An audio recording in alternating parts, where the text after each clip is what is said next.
What is going on, y'all? Robert Sykes, KetoSavage.com, KetoBodybuilding.com, coming at you with another vlog on the building series update. So as you recall from last week, I have kind of leveled off the reset period post elk hunt, and I'm not really trying to cut down further at the moment.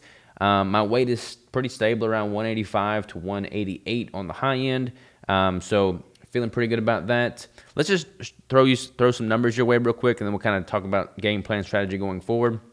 So here we are in my custom AI dashboard here for the Keto Savage AI. You can see my fat has been trending down, but we've got some bumps here. Protein's been up and then down, and we've been increasing that quite a bit here. Carbs obviously staying pretty low. Calories, how we're dropping quite a bit throughout the reset period, and those have since increased, not significantly, but definitely increased.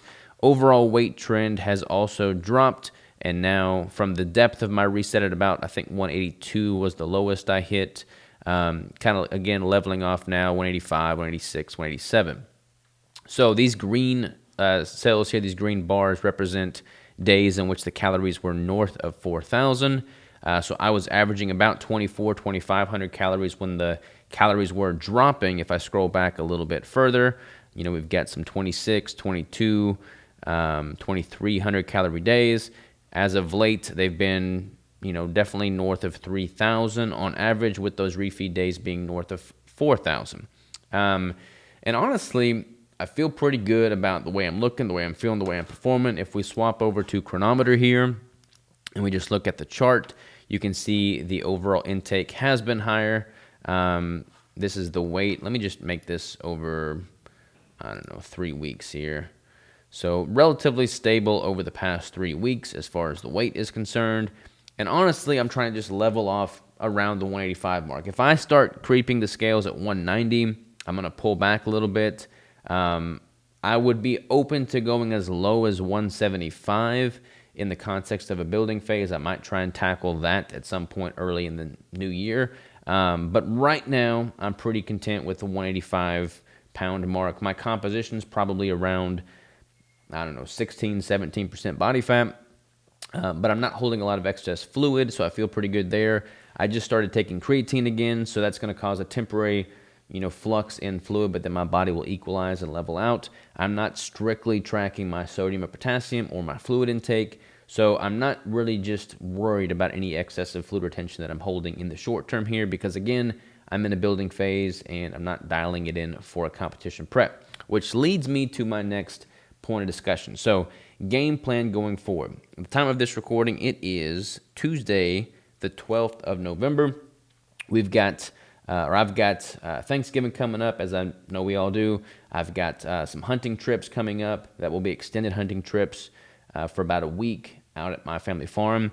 We've got Christmas. We've got all kinds of family get-togethers and gatherings, all that good stuff.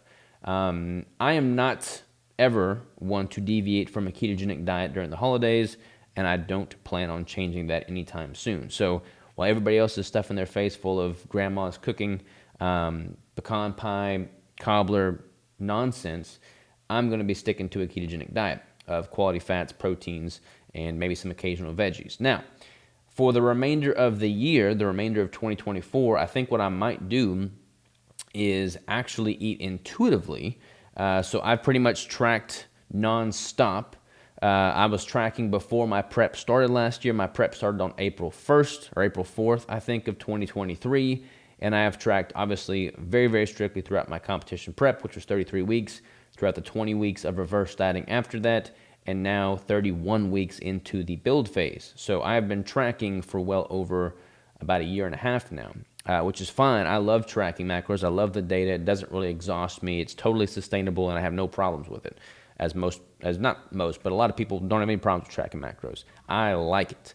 Feels like I've got control over something. However, for the remainder of this year, I'm actually going to allow myself to just eat intuitively based off of how I'm feeling, how I'm looking, what the scale is showing, and what I want to do in the moment. Again, all the while sticking with a ketogenic approach.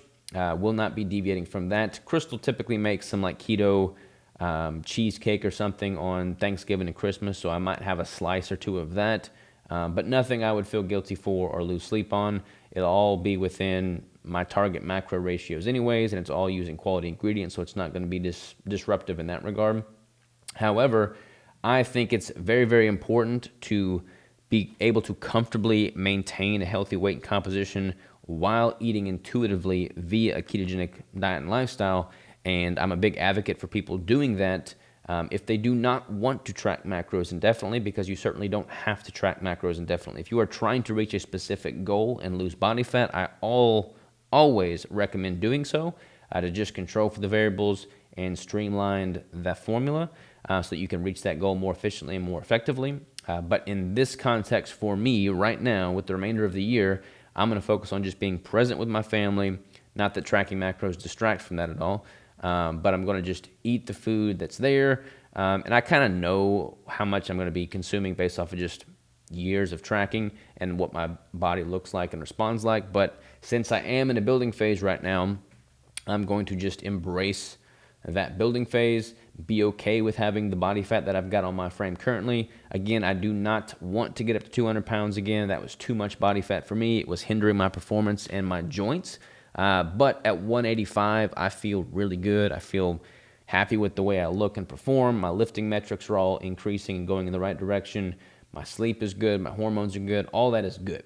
So I'm going to just kind of coast, for lack of a better word, from a nutritional standpoint throughout the remainder of the year, through the holidays, eating fats and proteins, quality fats and proteins, and probably consuming between 2,500 and 4,500 calories on average. So pretty big window there, but I'll just kind of, play with it based off of how I'm looking, how I'm feeling, what the scale's showing. I will not go above 190 pounds.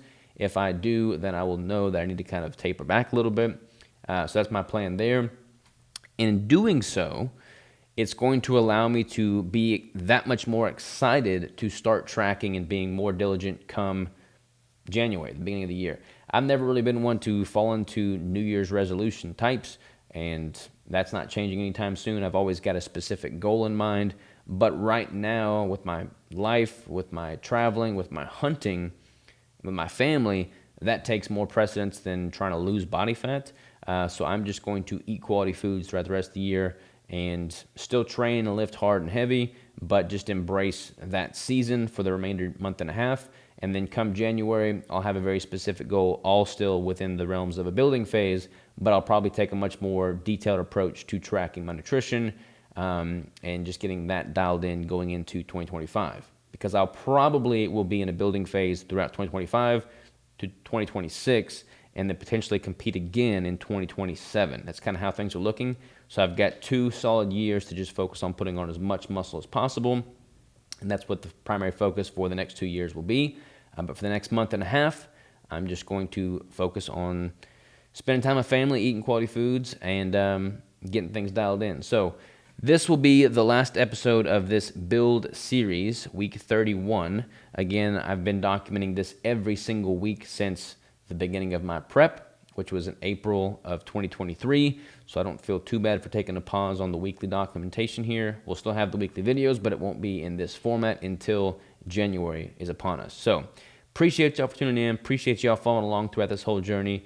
And hope y'all enjoy the holidays. Stay true to your ketogenic lifestyle. Don't feel like you have to deviate from that during the holidays.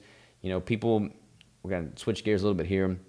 I used to get a lot of pushback from family when I started saying no to their foods in the first Thanksgiving holidays. But at the end of the day, what serves you and what doesn't, and those crap, sugary foods don't serve you. That relationship with your friends and family shouldn't be predicated on the food on your plate. It should be the relationship that y'all have. So don't let the foods be a distraction to your goals. Don't let the foods be a negative in your life. Stay true to yourself, stay true to your goals, and keep rocking on. So appreciate y'all for tuning in, for following along on this however many weeks journey this has been. And we will hit it hard after the new year. So appreciate y'all. Talk to you next time.